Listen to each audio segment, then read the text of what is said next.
अस्सलाम वालेकुम नाज़रीन, धरती टीवी जे पारां मां आहियां मेज़बान फ़याज़ नाइच ऐं मूंसां गॾु मुल्क जा टे सीनियर सहाफ़ी साईं शाहीन कुरैशी साहब, ज़ोहेब ज़रदारी साहब ऐं नसीर गोपांग साहब गॾु गुफ़्तगू कंदासूं। अॼोके प्रोग्राम में मौज़ू जेके आहिनि उहे चारि असां अॼोके प्रोग्राम में मौज़ू डिस्कस कंदासूं ऐं सभ खां पहिरीं जेका शुरूआति कंदासूं उहा election commission of Pakistan supreme court जे अंदरि पंहिंजी हिकु पेज ते ॿधल रिपोर्ट जमा कराए छॾी आहे। उन रिपोर्ट में जेका बहरहाल सील थियल रिपोर्ट आहे, पर जेका ज़रियनि वटां मालूमात मीडिया ते आई आहे उनमें चयो वियो आहे त उन रिपोर्ट में इलेक्शन कमीशन ॼाणायो आहे त उनखे फंड जेके 21 अरब रुपए जेको सुप्रीम कोर्ट ऑफ पाकिस्तान चयो हो त 10 अप्रैल ताईं उहे इलेक्शन कमीशन खे मिलियो वञणु घुरिजनि, उहे कोन मिलिया आहिनि। नंबर 1। ॿियो उन सां गॾो गॾु उन रिपोर्ट जे अंदरि इहो चयो वियो आहे त उन्हनि जेका घुर कई हुई लॻभॻि 4 लख जेको आहे सिक्योरिटी एहलकारनि जे लाइ, त उन हवाले सां 3 लख घटि यानी कुल 85,000 सिक्योरिटी जे पर्सनल जेको आहे निगरान हुकूमत पंजाब जी कमिट कया आहिनि। इहे जेके 2 नुक़्ता आहिनि उन रिपोर्ट जा जेके अहम आहिनि। ऐं हाणे ॾिसिजे त उन ते उहा जेका बेंच हुई बंदियाल साहब ऐं पंहिंजो 2 जजनि ते मुश्तमिल जेका बेंच हुई उहा उन ते कहिड़ी कार्रवाई कंदी, इहा डेवलपमेंट थी आहे। उन सां गॾो गॾु जेको आइन जी गोल्डन जुबली जी तक़रीब में मुल्क जो सीनियर जस्टिस काज़ी फ़ाइज़ी साहब जी जेका शिरकत थी उन ते जेको ट्रोलिंग पई हले सोशल मीडिया ते, ऐं जंहिंजे नतीजे में काज़ी फ़ाइज़ी साहब पाण बि हुनजी वज़ाहती नोट जारी कयो आहे। पर उन सां गॾो गॾु जेके माण्हू हुन ते गुफ़्तगू पिया कनि, अॼोके प्रोग्राम में असां उन ते बि ॻाल्हाईंदासूं त इहो जेको ट्रोलिंग जेका आहे उहा हिन वक़्त ते थिए पई, पर तव्हांखे असांजे स्क्रीन ते उहे तस्वीरूं नज़र अचनि पियूं जॾहिं साकिब निसार साहब इमरान ख़ान पर उनजे वज़ीरनि जेको आहे कॾहिं शेख रशीद सां, कॾहिं जेको आहे सेनेटर फैसल जावेद सां ऐं उन्हनि सां वरितो हूंदो फ़ोटू कढाईंदो, त उन वक़्तु जेको आहे इस्तेकाक अदालतुनि जो मजरूह न पिए थियो, पर हाणे जेको आहे ॼण चओ त वॾो मसइलो थी वियो आहे। उन ते बि गुफ़्तगू कंदासूं। टे मौज़ू जेको आहे उहो अॼु आज़ादु जम्मू कश्मीर जी जेका आहे अदालत जेका आहे उन उतां जे वज़ीर आज़म खे जेको आहे नाअहल करार ॾेई उनखे डी-सीट करे जो फ़ैसिलो कयो आहे। उनखां पोइ वज़ीर आज़म साहब जेको आहे उहो इलियास तनवीर साहब पंहिंजो मनसब जेको आहे उहो विञाए वेठा आहिनि। उन ते बि गुफ़्तगू कंदासूं। ऐं चोथों मौज़ू जेको आहे उहो हिन ताईं अहम आहे, उहो इहो आहे त हिन वक़्तु जेका सूरत हाल आहे उहा सूरत हाल जेका बंदि गली जो चयो पियो वञे, उनमें जेको पीपल्स पार्टी जो किरदारु अदा कयो आहे, ख़ासि तरह कल्ह जॾहिं आसिफ अली ज़रदारी साहब जेको कन्वेंशन में जेको आहे आइन जे गोल्डन जुबली कन्वेंशन में जेको ख़िताब कयो, उनमें जेको हुन ॻाल्हि ॿोल कई ऐं जंहिंमें हुन पंहिंजो वज़ीर आज़म खे चयो त मुख़ालिफ़ धुर सां ॻाल्हाइजे। पर तव्हांखे यादि हूंदो त असां पंहिंजे प्रोग्रामनि में बार बार चऊं था त इहा ॻाल्हि पाकिस्तान पीपल्स पार्टी जी CEC अॻुवाट इहो फ़ैसिलो करे चुकी हुई, जॾहिं हुननि इहो फ़ैसिलो कयो त आइन खे 2023 खे आइन जो गोल्डन जुबली साल करे मल्हाईंदा। उन वक़्तु बिलावल भुट्टो ज़रदारी साहब ऐलान कयो हुयो ऐं उन ऐलान में हुन इहो बि चयो हुयो त CEC इहो फ़ैसिलो बि कयो आहे त सभिनी पार्टियुनि सां ॻाल्हाईंदो। बिलावल भुट्टो ज़रदारी साहब छा चयो, तव्हांखे ॿुधायूं था। उसके लिए पाकिस्तान की सेंट्रल एग्जीक्यूटिव कमेटी ने यह भी फैसला लिया है कि हम एक minimum basic rules of the game के लिए, एक आप समझे कोड ऑफ कॉन्डक्ट के लिए पाकिस्तान पीपल्स पार्टी एक कमेटी तश्कील देगी, जिससे हम सारे सियासी जमातों से रब्ता करने के लिए तैयार है, उनको हम पसंद करते हैं या नहीं, कि जो मिनिमम कोड ऑफ कंडक्ट है, जिस कोड ऑफ कंडक्ट के तहत हम पार्लियामान के अंदर एक दूसरे के साथ चलेंगे, किस कोड ऑफ कंडक्ट के तहत हम एक दूसरे के मुकाबले करेंगे इलेक्शन के दौर में, किस कोड ऑफ कंडक्ट के तहत हम पार्लियामान के अंदर और पार्लियामान के बाहर एक दूसरे के साथ सलूक करेंगे। अगर पाकिस्तान की सियासी जमातें इतनी ही कंसेंसस आपस में बनाएं तो मैं समझता हूं कि जो मुल्क के बहरान है, जो मुल्क के क्राइसिस है, हम वो शायद हल कर सकेंगे। जी नाज़रीन, तव्हां बिलावल भुट्टो ज़रदारी साहब जी गुफ़्तगू ॿुधी। उनखां पोइ पीपल्स पार्टी जी कोर कमेटी जो इजलास थियो, जंहिंजी उन ॾींहुं त तोड़े जो का ख़बर न आई, पर ॿिए ॾींहुं उन ख़बर जे बारे में कोर कमेटी जे फ़ैसिलनि जे बारे में फ़रतुल्ला बाबर साहब जेको आहे मीडिया सां ॻाल्हि ॿोल कई ऐं हुन चयो हो त पीपल्स पार्टी जी कोर कमेटी इहो फ़ैसिलो कयो आहे त ॻाल्हियूं थियणु घुरिजनि। ऐं उन खां पोइ तव्हां कल्ह ॿुधो आसिफ़ अली ज़रदारी साहब आइन जी 50 जेको आहे सालगिरह जे मौक़े ते गोल्डन जुबली कन्वेंशन जेको थियो उन जे हवाले सां जेको आसिफ़ ज़रदारी साहब चयो, अचो तव्हांखे उहो ॿुधायो। We cannot go in for a chaos situation. So, yes, we can request the Prime Minister for a dialogue with the opposition, with anybody he wants. ऐसा नहीं होता, ऐसा नहीं होता dialogue. You give and take. And why are we talking about dialogue? Why? Because it doesn't suit a government to go into a clash. We don't want clashes at the time when people can't feed their babies, they can't feed their mother, they can't feed their fathers. Yes, we know, हमें पता है कि इनके पास इतना पैसा है कि ये आज भी 30-30 हजार रुपए अपने वर्करों को दे रहे हैं लड़ने के लिए, आने के लिए और अपने शोर मचाने के लिए।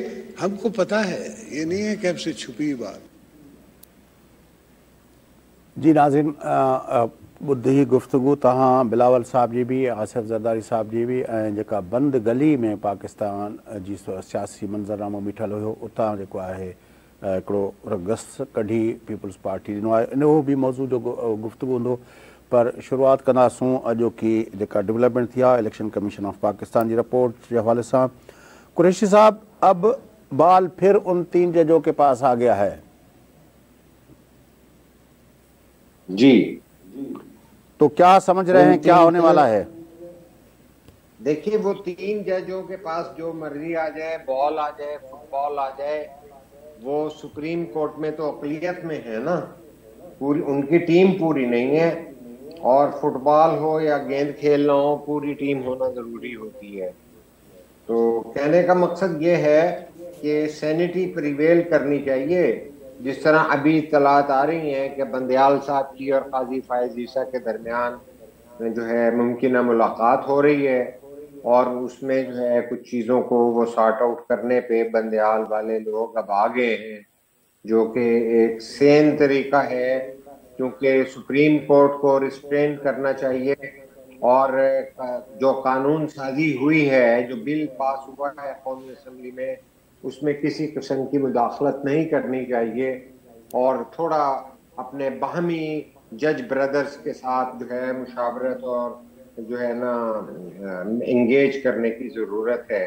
और दूसरा, जो बदकिस्मती से यहाँ पर एक बहुत गलीज मुहिम चलाई गई काजी फायज ईसा के ख़िलाफ़, जो उन्होंने पाकिस्तान की तारीख के एक अहम चैप्टर, जब आइन की गोल्डन जुबली मनाई जा रही थी, उसमें उन्होंने शिरकत की। जिस तरह के स्पीकर राजा परवेज अशरफ ने तमाम जज साहिबान को बुलाया था, बाकी अगर नहीं आए तो इस पे हम क्या कमेंट करें, लेकिन हम इस चीज़ को काबिल कदर नज़र से देखते हैं।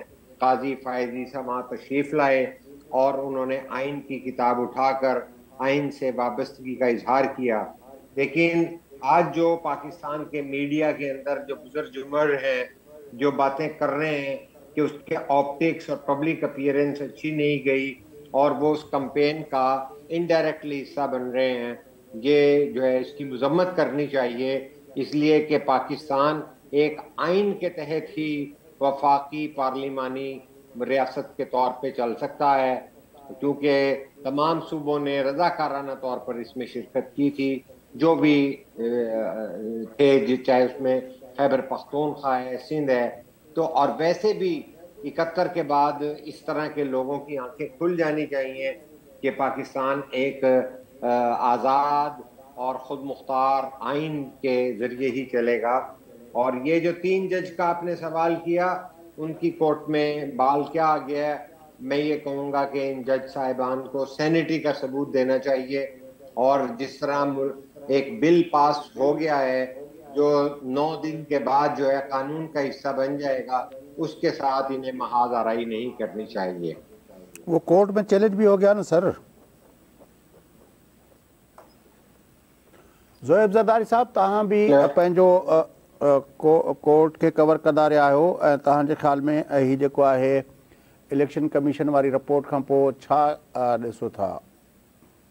फयाज़ साहब, इलेक्शन कमीशन जी जेका रिपोर्ट जमा थी आहे, जेका मालूमात हिन वक़्त ताईं साम्हूं आई आहे, त टोटल हिकिड़ो ई पनो आहे ऐं उन में बि जेको लिखियलु आहे उहो अधु पेज ते उहा रिपोर्ट लिखियलु आहे ऐं उन में सिर्फ़ु 2 नुक़्ता शामिल कया विया आहिनि। हिकिड़ो जेको फंड्स जे हवाले सां आहे, जंहिंमें उन्हनि लिखियो आहे त असांखे फाइनेंस मिनिस्ट्री जे तरफ़ां पैसा अञा ताईं 21 अरब रुपया न मिलिया आहिनि ऐं ॿियो जेको आहे उहो सिक्योरिटी जे हवाले सां आहे, जंहिंमें उन्हनि ॿुधायो त पंजाब हुकूमत चए थी त 3,75,000 जेके आहिनि से उहे खपंदा जेके आहिनि से एहलकार ऐं सिर्फ़ु 75,000 एहलकार असां ॾेई सघूं था। 3 लख जी शॉर्टेज आहे। इहे 2 पॉइंटूं उन्हनि उते जमा करायूं आहिनि ऐं बाक़ी जेके ॿी रिपोर्टूं हुयूं, जंहिंमें डिफेंस मिनिस्ट्री खां, इंटीरियर मिनिस्ट्री खां, फाइनेंस मिनिस्ट्री खां जेका सुप्रीम कोर्ट घुरायूं, उहा 17 तारीख़ ताईं उन्हनि खे डेडलाइन ॾियण लाइ। त हीउ मामिलो वञी असल में खुलंदो अथई 17 खां पोइ, त उते जज छा पिया चाहिनि।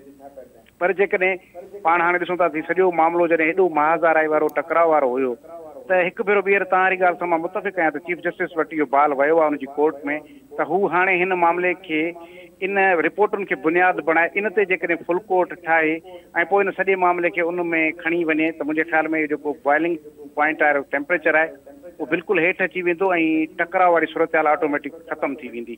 त मुंहिंजे ख़्याल में ऐं इलेक्शन कमीशन जो बि ॾिसो त इलेक्शन कमीशन बि हाणे ॿिनि कुलनि ते पई हले। टकराव ॾिसो जेको कल्ह खां वठी काज़ी फ़ाइज़ ईसा जी जेका ट्रोलिंग थिए पई ऐं जेका आहे उन हवाले सां त लॻे कोन थो त का टकराव ख़तमु करण जे हवाले सां का आहे, का एजेंडा आहे हिन वक़्तु। न ट्रोलिंग त PTI पई करे न, सुप्रीम कोर्ट जा जज त उनखे ट्रोल न पिया कनि न। जेको न को चीफ जस्टिस इहो बि कोन चयो आहे त को फ़ाइज़ ईसा वञी करे का ग़लती कई आहे। अहिड़े क़िस्म जी हा फ़ाइज़ ईसा साहिब इन ट्रोलिंग जी बुनियाद ते अॼु उनजी वज़ाहत ज़रूरु साम्हूं आई आहे, तव्हां बि पढ़ी हूंदी, जंहिंमें उन वज़ाहत में चए थो त मां छो बि हुउसि। त बहरहाल मुंहिंजे ख़्याल में जेको आहे हाणे मामला कंहिं हद ताईं अदलिया जे अंदरि हिन रिपोर्टनि जी रोशनी में बहितर थींदा। पर मूं जेका इलेक्शन कमीशन जी ॻाल्हि पई कई, मां उते लफ़्ज़ इस्तेमालु थो कयां त इलेक्शन कमीशन बि हिकिड़ी वॾी मुनाफ़क़त जो मुज़ाहिरो कयो आहे। सेनेट जे चेयरमैन खे ऐं स्पीकर क़ौमी असेंबली खे त ख़त थो लिखे चीफ इलेक्शन कमिश्नर त असां सां ज़ुल्म थी वियो वॾो, ऐं वरी सुप्रीम कोर्ट में रिपोर्ट जमा थो कराए त असां सां हुकूमत सहकार न पई करे, तंहिंजे करे असां न पिया करे सघूं। इहो ख़त सुप्रीम कोर्ट जे चीफ जस्टिस खे छो नथो लिखियो वञे त भई असांजा अख़्तियार तव्हां छो पिया इस्तेमालु कयो, तारीख़ूं तव्हां पिया ॾियो। त मुंहिंजे ख़्याल में जेको आहे उहो इन 17 तारीख़ ताईं फ़िलहाल इहा ख़ामोशी रहंदी। जॾहिं defence ministry, interior ministry, finance ministry जी रिपोर्ट अची वेंदी, तजवीज़ इलेक्शन कमीशन खे इहा आहे त उहा बि महाज़ाराई सुप्रीम कोर्ट सां बिल्कुलु मोर्चाबंद थी वञे। न मोर्चा बंदि न थिए। मक़सदु आहे त जहिड़े नमूने सां ख़त भला सेनेट जे चेयरमैन खे छो लिखियो वियो आहे। चलो नसीर गोपाल साहब खां पुछो था। नसीर गोपाल साहब बिल्कुलु महाज़ाराई त न करणु खपे, पर इलेक्शन कमीशन खे इहो त ज़रूरु ॿुधाइणु खपे न। जीअं पहिरें इहा तारीख़ जेकॾहिं उन्हनि ॾिनी, हाणे असीं अचूं था जॾहिं त इहा 14 मई वारी, त उन खां पहिरियां बि इलेक्शन कमीशन जो मौक़िफ़ जे साम्हूं आहे। उहे पाण चवंदा रहिया त फंड बि कोन्हनि, सिक्योरिटी जा मसइला बि आहिनि, अमन अमान जी सूरत हाल बि। जॾहिं कोर्ट में मामिलो आयो त वाक़ई उन्हनि चयो त हा भई असां करायूं था। अॼु बि ईअं ई यादि कोर्ट में उन्हनि जमा करायो, पर उन खां पहिरियां जेको आहे जेके मामला उहे डिस्कस हेठि आणींदा रहिया उहे घटि पिया थियनि। सो किथे न किथे उन्हनि जी बि ज़ाहिर आहे इहा ॻाल्हि सिकंदर सुल्तान राजा साहिब जी नज़र अचे थी। उहे हक़ीक़तूं जेके आहिनि कोर्ट बि इहो ई थो चए त असांखे क़ाइल न करे सघिया त इलेक्शन छो न थियणु खपे। उनखे क़ाइल करण जे हवाले सां जेके ठोस सबूत आहिनि उहे इलेक्शन कमीशन खे बि उते ॾियणु खपे। ऐं बार बार असां बि चवंदा रहियूं जेके आइनी ऐं कानूनी माहिर उहे बहितर ॼाणींदा हूंदा त इलेक्शन कमीशन हिकिड़ो आज़ादु ऐं ख़ुदमुख़्तियार इदारो आहे ऐं उहो जेको आहे डेट वग़ैरह ॾियणु ॿियो टियों उहो उन्हनि जो अख़्तियार आहे। पर किथे किथे उहे बि ज़ाहिर आहे त पंहिंजो कमु करे था वञनि। जीअं मां चयो त उहे महाज़ाराई बि नथा चाहिनि या इहो चाहिनि था त तौहीन अदालत वग़ैरह उन्हनि ते न लॻे। सो हाणे ज़ाहिर आहे अॼु राणा सनावला जो जेको बयानु आहे या जेको कुझु हुकूमत कंदी थी रहे, पार्लियामेंट में बहस पियो थिए त बाबा अक़लियत जो फ़ैसिलो आहे, क़बूल न आहे। इट मीन्स की इलेक्शन त जीअं पाण बि ॻाल्हाईंदा रहियूं त विसारे छॾियो त को 14 मई त मुमकिन ई कोन्हे। 8 अक्टूबर ते बि जेके आहिनि से उहे बि थियनि या न थियनि। ऐं राणा सनावला त अॼु वाज़े कयो आहे त जेकॾहिं इहो रवैयो ख़ान साहब जो रहियो पोइ 8 अक्टूबर खे बि हमें विसारे छॾियो। सो हुकूमत कंहिं बि तरह सां इन मूड में न आहे त इलेक्शन जेको आहे सो थिए ऐं न को थियणु वञे पियो। ऐं पीपल्स पार्टी जो जीअं मां ज़िक्र कयो त उनखे आउं कंटिन्यू कंदुसि त पीपल्स पार्टी बार बार इन्हनि खे मौक़ा फ़राहम करे पई, स्पेशली PTI खे जेका हींअर बंदि घिटी में आहे, त ॻाल्हियुनि जी तरफ़ अचो। पर हू अञा ताईं ख़बर नाहे छो उन होड ते अना ते क़ाइमु आहिनि जॾहिं त एतिरो कुझु उन्हनि सां थी चुको आहे। पीपल्स पार्टी एॾो उन्हनि खे फैसिलिटेट करण जी आउं चवंदुसि कोशिशि करे पई। हालांकि हिन मौक़े ते उन्हनि खे न करणु खपे, पर जीअं त मुल्क खे अॻिते वधाइणो आहे ऐं पाकिस्तान पीपल्स पार्टी जी हिकिड़ी रिवायत रही आहे मुफ़ाहिमत ॻाल्हियूं ॿियो टियों, सो उन्हनि खे रस्ता फराहम करे पई ऐं रस्तो हिकिड़ो वॾो उन्हनि इहो बि फराहम कयो अथव। इहा डिमांड कोन थींदी पहिरियों असेंबली टोड़ियो, तारीख़ ॾियो इलेक्शन जी, जेका पहिरियां खां वठी इन्हनि जी डिमांड आहे जिते तव्हांखे ॻाल्हियूं करणियूं आहिनि तव्हांखे हली अचिणो पवंदो। हाणे ॾिसणो इहो आहे त इन डिमांड जो PTI वारा को फ़ाइदो हासिलु कनि था नथा कनि त अञा उन्हनि जो जेको अशर नशर आहे उहो वेतर ख़राबु थींदो। हाणे इन विच में ॾिसूं था त केरु अॻियां राजा पंहिंजो परवेज़ खटक साहिबु अॻियां अचे थो, या जेके ॿिया उन्हनि जा सीनियर अॻवान आहिनि जेके माज़ी में बि हुकूमत सां ॻाल्हियूं कंदा रहिया आहिनि, सो उन्हनि खे अॻियां अचिणो पवंदो, ॻाल्हियूं करणियूं पवंदियूं। सदर साहिब खे ई हू अॻियां आणे सघनि था, इंटरवीन कराए सघनि था। इहो ई वाहिद हल आहे हिन मुल्क खे बहरान मां कढण जो, ॿियो को बि वेझड़ में हल नज़र कोन थो अचे। ऐं सुप्रीम कोर्ट सां बि जेका थी आहे सो मूंखे नथो लॻे त को सुप्रीम कोर्ट वज़ीर आज़म खे तोहीन अदालत कंदी। वज़ीर आज़म अहिड़ो कुझु कयो ई कोन्हे। वज़ीर आज़म ॾाढो स्मार्ट वे सां हींअर खेॾे पियो, कंहिं बि को बि अमल जेको आहे उहो अकेलो कोन पियो करे। सॼी पार्लियामेंट हुन सां गॾु बीठी आहे, सेनेट में बि इहे मामला काबीना जा इहे मामला आहिनि, सिक्योरिटी फोर्सिस वारा ॿिया टखोड़ शयूं आहिनि। सो हिन दफ़े इहो विसारे छॾियो अॼु जीअं आज़ादु कश्मीर जो वज़ीर आज़म नाहिल थियो आहे त उहो PTI जो आहे। PTI वॾी ॻाल्हि इहा ॾिसो, PTI हुननि खे इहो विसरी वियो आहे त उन्हनि जो वज़ीर आज़म नाहिल थियो आहे, पर इन्हनि खे बुग़्ज़ इहो आहे, हू ख़ुशी पिया कनि। फवाद चौधरी जा परवेज़ इलाही जा बयान ॾिसो त ॼाण शहबाज शरीफ़ सां बि इहो थियण वारो, इहो न त असांजो वज़ीर आज़म हलियो वियो, पर हू इन में ख़ुशि आहिनि त ॼाण शहबाज शरीफ़ बि वियो। पर हितां जी ऐं हुतां जी सूरत हाल में फ़र्क़ु आहे। ऐं ॿी वॾी ॻाल्हि त हाणे कंडीशन्स उहे कोन्हनि, यूसुफ रज़ा गिलानी वारो माहौल कोन्हे जो ईअं उन्हनि त लिखियो आहे। अॼु वरी सीनियर सहाफ़ी आहिनि कामरान खान साहिबु, त पीपल्स पार्टी जो वज़ीर आज़म नाहिल थियो ऐं PTI जो आज़ादु कश्मीर वारो नाहिल थियो, ऐं छा हाणे नवाज़ लीग जो इट मीन्स के शहबाज शरीफ़ बि थींदो। घणनि माण्हुनि जूं ख़्वाहिशूं ज़रूरु आहिनि, पर ईअं थींदे नज़र कोन थो अचे। बहरहाल अपना मैं इसमें थोड़ा इनपुट दे दूं कि आज की जो रिपोर्ट आई है, और मेरे ख्याल में हम चारों जो इस डिबेट के प्रोग्राम में शरीक होते हैं, इस बात से इत्तेफाक हम पहले दिन से किया हुआ है हमने कि ये जो है चीफ जस्टिस साहब और ये बेंच के मौजूद जज साहबान जो भी फैसले करें, लेकिन इलेक्शन जो है वो अभी होने का इम्कान कहीं से नज़र नहीं आ रहा।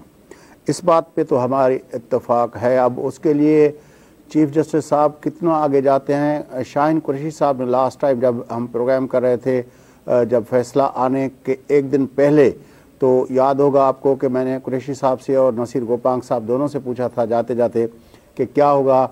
शाहीन कुरैशी साहब ने कहा था कि ये पॉलिटिकली मोटिवेटेड अपना एजेंडा, पॉलिटिकल एजेंडा के असर के नीचे बेंच जो है वो अपना कर रही है, तो ये अपने फुल कोर्ट की तरफ नहीं जाएंगे। लेकिन नसीर गोपांग साहब ने उस वक्त कहा था कि नहीं, उनको उम्मीद है कोर्ट से। तो बहरहाल मेरे ख्याल में अगर कुरैशी साहब का वो तज्ज़िया सही है तो फिर ये मुफाहमत की तरफ शायद न जाएं, अगर वो एजेंडा वाली बात है। या फिर हो सकता है कि पीछे से जो है जो ये सारा खेल तमाशा करने वाले, जिनको हैंडलर करते हैं कहते हैं, कभी क्या कहते हैं लोग, तो वो शायद उन लोगों ने कुछ पीछे से ठंड पाव का अपना इशारा दिया है, ये है। लेकिन उससे भी जो अहम बात है वो आज मैं ज़ुहैब ज़रदारी साहब से डिस्कस कर रहा था दोपहर को आज के प्रोग्राम के हवाले से। उसने बहुत अहम बात की कि काजी फ़ायज़ ईसा साहब का इस कन्वेंशन में शरीक होना, वो दो मैसेजेस जो थे उसने दिए। हालांकि इतनी बड़ी सुप्रीम कोर्ट है, सब जज साहबान को मिले थे दावतनामे, सब नहीं आए, लेकिन काजी फ़ायज़ ईसा साहब ने दो बहुत ही अपना वाज़े मैसेज दिए। एक तो ये कि जो उसने कहा कि वो ख़ुद और सुप्रीम कोर्ट, उसने सुप्रीम कोर्ट के बिहाफ पे भी कह दिया कि वो आइन के साथ हैं। आज भी उसने कहा कि वो आइन के साथ खड़े हुए हैं और आइन को उठा के उसने ये बात की। दूसरा जो उसने बात की वो ये की कि इस कन्वेंशन में शरीक हो के एक तरह से उसने इस जो हमारा आइनी फ्रेमवर्क है, कॉन्स्टिट्यूशनल फ्रेमवर्क, उसके अंदर जो पार्लियामेंट की सुप्रीमेसी है, उसने उस ऐवान में आके ये भी एक मैसेज दिया कि उस सुप्रीमेसी को वो अपना ऑनर करते हैं। अगर अपना स्पीकर की तरफ से एक दावतनामा आता है तो वो इस मुल्क का सबसे अपना सुप्रीम इदारे का कस्टोडियन उनको अगर इनवाइट कर रहा है तो भले वो अपना सुप्रीम कोर्ट के सीनियर जज हैं, लेकिन सुप्रीम इदारा वो है और उसका कस्टोडियन उसको इनवाइट कर रहा है, तो उसको उसने ऑनर किया। ये भी एक मैसेज जो है काजी फायज ईसा साहब ने दिया शरीक होके। लेकिन फिर जो ट्रोलिंग हुई, लेकिन हमने आज नसीर गोपांग साहब ने अच्छा काम किया है कि ये तस्वीर साकिब निसार की इलाके हमें दी है कि वो किस तरह एक्टिव था उस वक्त। ये ट्रोलिंग करने वाली सारी जो पार्टियां थी, ये हजरात जो थे वो बड़े खामोश थे, और उस वक्त पिछली मरतबा बिलावल साहब ने उस पर बहुत ही अपना एग्रेसिवली अपना असम्बली के अंदर साकिब निसार पे बात की थी कि वो डैम बनाने के लिए जो है अपना पैसे जमा कर रहा था। कोई सुप्रीम कोर्ट का जज अपने तई फंड बना के और वो पैसे जनरेट कर रहा था, ये उसको किसने इख्तियार दिया था? बहरहाल यस। अच्छा, ही तस्वीरों उहे आहिनि, ये तस्वीरें वो हैं जो दिन में और मुख्तलिफ तकरीबात की निकली हुई हैं। हालांकि इससे ज़्यादा देखा जाए तो जो रात में मुलाकातें मीटिंग्स होती रही वो तो अलग सा एक रिकॉर्ड है। किस तरह हाँ कहिड़ी रीति इमरान खान के सादिक अमीन करार न ॾियारियो वियो, बाजवा साहब उहे ॿुधाइनि पिया कीअं फ़ोननि ते इंस्ट्रक्शन वठंदा रहिया, उहे सभिनी जे साम्हूं आहिनि। सो उहो उन्हनि खे नज़र कोन पियो अचे।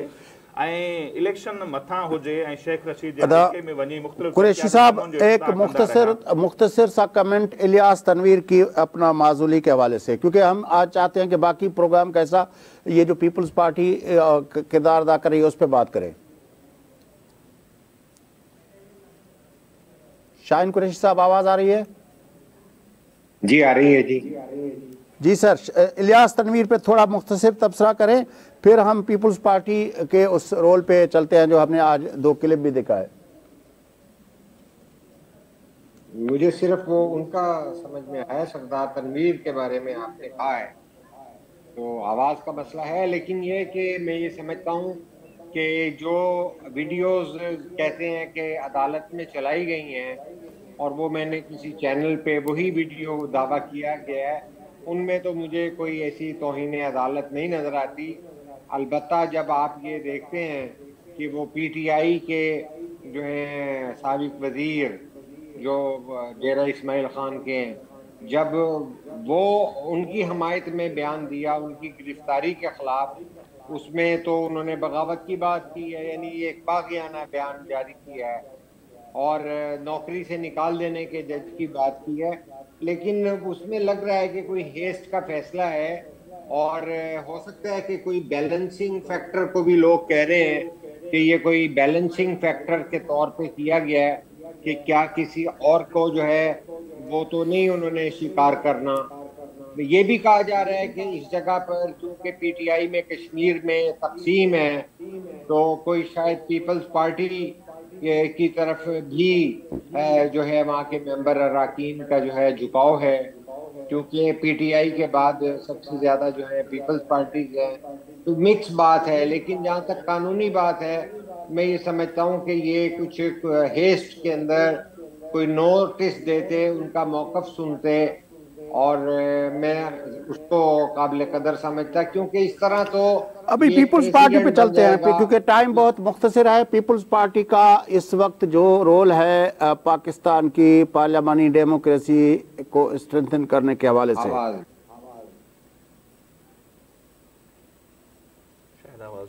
अच्छा आप जो ज़ोएब ज़रदारी साहब जी तव्हां ॻाल्हाए वठे भला। अच्छा पहिरीं त जेको थोरो मां चाहींदुसि आज़ाद कश्मीर वारे हिन वज़ीर आज़म ते ॻाल्हाए छॾियां। टाइम मुख़्तसर आहे, असां वटि कुझु मिंट बचा आहिनि। टाइम ते नज़र आहे मुंहिंजी। हिकु त इहो इमरान खान जी जीअं जहांगीर तरीन वियो त चऊं त एटीएम वीचारी मशीन जेका आहे हुनजी वई हली। अॼु इहो आहे त हुनजो सेविंग डिपॉज़िट जेको हुयो न अकाउंट उहो बि वियो हलियो, छाकाणि त हिन वक़्तु पीटीआई जो जेको सभु खां वॾो फाइनेंसर हुयो उहो बि इहो ई तनवीर इलियास ई आहे हिन वक़्तु, जेको हुनजो सॼो सिस्टम फाइनेंशियली इमरान खान जो हलाए रहियो आहे। हुनजी जेका नाअहली थी आहे ऐं जेको जहिड़े नमूने सां हुनखे लाथो वियो आहे त उन में जेको 2-3 जुमिला जेके अदालत जा आया आहिनि जेके वरी, छाकाणि सुप्रीम कोर्ट में बि गॾो गॾु हली रहियो ऐं गॾो गॾु हाई कोर्ट में। सुप्रीम कोर्ट चयो आहे त बाबा हिन में तूं पाण सिधो मञी थो पियो, तूं माफ़ीनामो ॾिनो आहे, तंहिंजे करे हिन जो हाणे को प्रोसेस नथो थिए, तोहिन अदालत तो कई आहे, हाणे तोखे घर वञिणो आहे। त हिकिड़ो ॿियो बि असां वटि लीडर आहे जंहिं हिकिड़े जज औरत जज खे धमकियूं ॾिनियूं आहिनि, उनजी त सिधी उनजो बि हिकिड़ो माफ़ीनामो जमा थियल आहे। मां सम्झां थो त इन फ़ैसिले खे प्रेसिडेंट तौरु ठाहे हाणे हुनजो फ़ैसिलो बि इन साॻिए नमूने सां अचणु घुरिजे ऐं उहो अचणु घुरिजे। पर बाक़ी रही ॻाल्हि जेको पीपुल्स पार्टी वारी तव्हां ॻाल्हि था कयो त पीपुल्स पार्टी ॾिसो पहिरें ॾींहं खां वठी हमेशह डायलॉग जी ॻाल्हि कई आहे, मुफ़ाहिमत जी ॻाल्हि कई आहे। पीपुल्स पार्टी उहा वाहिद जमायत आहे जेका पंहिंजे दुश्मननि जे लाइ दरवाज़ा हुन कॾहिं बंदि न रखिया आहिनि। त मुंहिंजे ख़्याल में हिन वक़्तु हिन टाइम ते आसिफ़ ज़रदारी साहिब जे तरफ़ां इहो चवणु ऐं अॼु ख़्वाजा आसिफ़ जेको हिन ते उनखे इंडोर्स कयो आहे त बिल्कुलु ग्रैंड डायलॉग थियणु घुरिजे। पर उन में रुगो पीटीआई या सियासी जमायतूं न हुजनि, बल्कि मीडिया बि हुजे, इस्टेब्लिशमेंट बि हुजे, सिविल सोसाइटी बि हुजे, त मुख़्तलिफ़ समूरा माण्हू गॾिजी वेही करे हिकु मुल्क जी ईंदड़ पॉलिसी ठाहिनि। मुंहिंजे ख़्याल में इहो अञा वधीक बहितर हूंदो त समूरा जेके सेगमेंट्स आहिनि हिन मुल्क जे अंदरि रियासत जा, उहे समूरा जेके वेही करे पॉलिसी ठाहिनि इहो ॾाढो अञा वधीक बहितर हूंदो। नसीर साहब अच्छा, आऊं बि ज़ोहेब साहब जी हिन ॻाल्हि खे या पंहिंजो शाहिन कुरैशी साहब जेके ॿई ॻाल्हियूं आहिनि यासीन आज़ाद जे हवाले उनखे थोरो कनेक्ट करे ऐं थोरो अॻिते थोरो हुन ते ॻाल्हाईंदुसि। बिल्कुलु सही पिया फरमाइनि ज़ोहेब साहब त हीअ हुनजी हिकिड़ी ॿी ATM मशीन हुई ख़ान साहब जी। प्रोजेक्ट इमरान ख़ान जेको हो उन तहत ई राणा तनवीर इलियास साहब बि आया ऐं ख़बरूं इहे बि हलनि थियूं त 1 अरब रुपया इन्हनि ॾिना हुआ कंहिं हिकिड़े इदारे जे कंहिं अमलदार खे वज़ीर आज़म थियण जे हवाले सां। ऐं उनजी जॾहिं बाजवा साहब खे ख़बर पई हुई उन अमलदार खे उहिदे तां बि हटायो वियो। इहे बि ख़बरूं हलनि थियूं त 1 अरब रुपया ॾेई करे ई साईं आया हुआ। उनखां पोइ ख़ान साहब खे बि हिसो पती ॾींदा रहिया। इस्लामाबाद में जेके उनजूं एक्टिविटीज़ आहिनि ऐं जेके कारोबार आहिनि सभिनी खे ख़बर आहे चाहे। पर आज़ाद कश्मीर जे हवाले सां जीअं कुरैशी साहब चयो बिल्कुलु उते इहे कोशिशूं हलियूं पे जेका उतां जी मुख़ालिफ़ धुर जूं पार्टियूं आहिनि त उते हिनखे हटाए करे ऐं ॿियो को वज़ीर आज़म आणिजे। उनमें पीपल्स पार्टी जो उम्मीदवार यासीन आज़ाद जेको आहे काफ़ी मज़बूत सम्झो पियो वञे। 7 जेके मेंबर आहिनि उन्हनि जी सिर्फ़ु फ़र्क़ु आहे हुकूमत ऐं अपोज़िशन जे विच में। त मे बी ईंदड़ ॾींहंनि में इहा बि सूरत असांखे नज़र अचे जो हिननि खां पोइ ज़ाहिर आहे उते नए क़ाइदे ऐवान जी चूंड थींदी। सो पीपल्स पार्टी खे इहा जेका आहे उते इहो उहिदो जेको आहे मिली सघे थो या हुकूमत पीपल्स पार्टी या जेके इतिहादी आहिनि उन्हनि ॾांहुं वञी सघे थी। सो ईंदड़ ॾींहंनि में इहा सूरत बि आज़ाद कश्मीर में नज़र ईंदी। KP Balochistan KP Punjab assembly उन्हनि खां वई, आज़ाद कश्मीर वारी वञे पई, बाक़ी गिलगित वारी वञी बची आहे। ॾिसूं था ख़ान साहब वटि उहा केसि ताईं रहे थी। सो इहा सूरत ईअं आहे। बाक़ी जेके अचूं पीपल्स पार्टी जी जेका इहा तजवीज़ आहे नो डाउट शुरू खां वठी जीअं मूं पहिरें हिन ते ॻाल्हायो त उन्हनि जी त पॉलिसी इहा रही आहे त सभु कुझु विचारे ऐं अॻिते हलिजे। पर मां समझा थो जेको कुरैशी साहब, मैं समझता हूँ कि अदालतें इलेक्टेड रिप्रेजेंटेटिव्स को इस तरह नाअहल करें। और जब गिलानी साहब को अब किया गया था उसके खिलाफ फैसला आया था तब भी हमने बहैसियत एक सहाफ़ी के, बहैसियत एक डेमोक्रेट के हमने उस वक्त भी कहा था कि ये नहीं होना चाहिए। अब भी जो किया जा रहा है मतलब है वो जिसका है को फाइनेंसर है किसको क्या करता है वो और बातें हैं, लेकिन जुडिशल एक्टिविज़म के बुनियाद पर इलेक्टेड रिप्रेजेंटेटिव्स को इतना वो उसमें रखना, ये मेरे ख्याल में किसी तरह भी हम एक अगर अच्छा पार्लियामानी डेमोक्रेटिक निज़ाम बनाना चाहते हैं तो उसमें शायद ये रविश जो है इसको ज़्यादा हमें स्ट्रेंथन करने के बजाय हमें इसको डिस्करेज करने की ज़रूरत है कि हम अपने उसमें इस तरह चीज़ों को रोक सकें। और बाकी कुरैशी साहब मैं चाहता हूं कि पीपल्स पार्टी के हवाले से आप बात करें क्योंकि इस वक्त हेलो जी जी कुरैशी साहब, पीपल्स पार्टी का रोल इस वक्त पाकिस्तान के डेमोक्रेटिक सिस्टम के हवाले से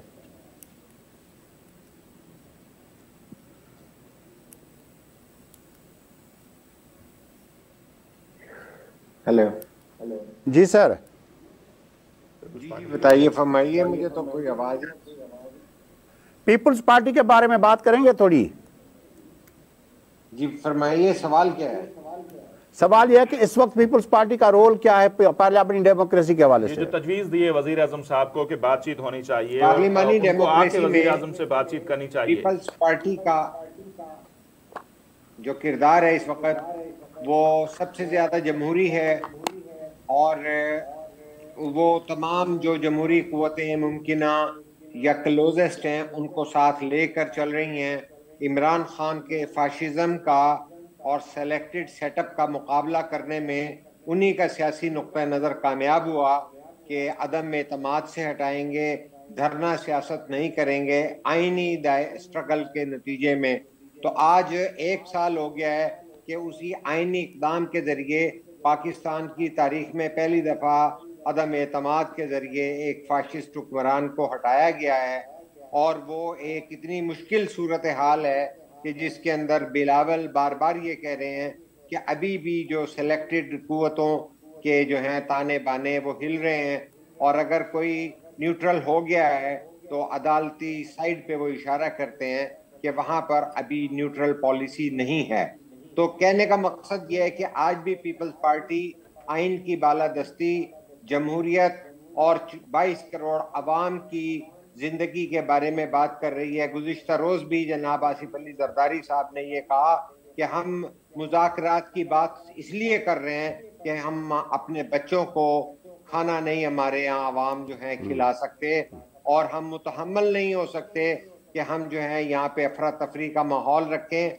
लिहाजा जो कि लोग गुरबा अपने बच्चों को रोटी नहीं खिला सकते, उनकी खातिर जिनके चेहरे नहीं पसंद भी हैं उन्हें भी सियासी तौर पर इंगेज कर रहे हैं। तो मैं समझता हूँ कि पीपल्स पार्टी का किरदार जमहूरी है, अवाम दोस्त है और काबिल कदर किरदार है। गुज़िश्ता रोज उन्हीं के स्पीकर के जरिए जो है गोल्डन जुबली जो आइन की मनाई गई वो पाकिस्तान की तारीख का एक अछूता जश्न है। और मैं पाकिस्तान आपके तवस्सुत और इजाजत से पाकिस्तान के सहाफ़ियों के लिए पैगाम ये दूंगा कि जिस तरह आज़ादी इजहार, सहाफ़ियों का कोई प्रोप्राइटरी राइट नहीं है, कोई मालकाना हकूक सिर्फ सहाफ़ियों के नहीं है। टाइम खत्म हुआ चाहता है जी, बस तो इसी तरह से आइन भी किसी का जो है प्रोप्राइटरी राइट नहीं है, सबका जो है मुश्तरका है। बड़ी मेहरबानी जरदारी साहब तव्हांजी वॾी मेहरबानी,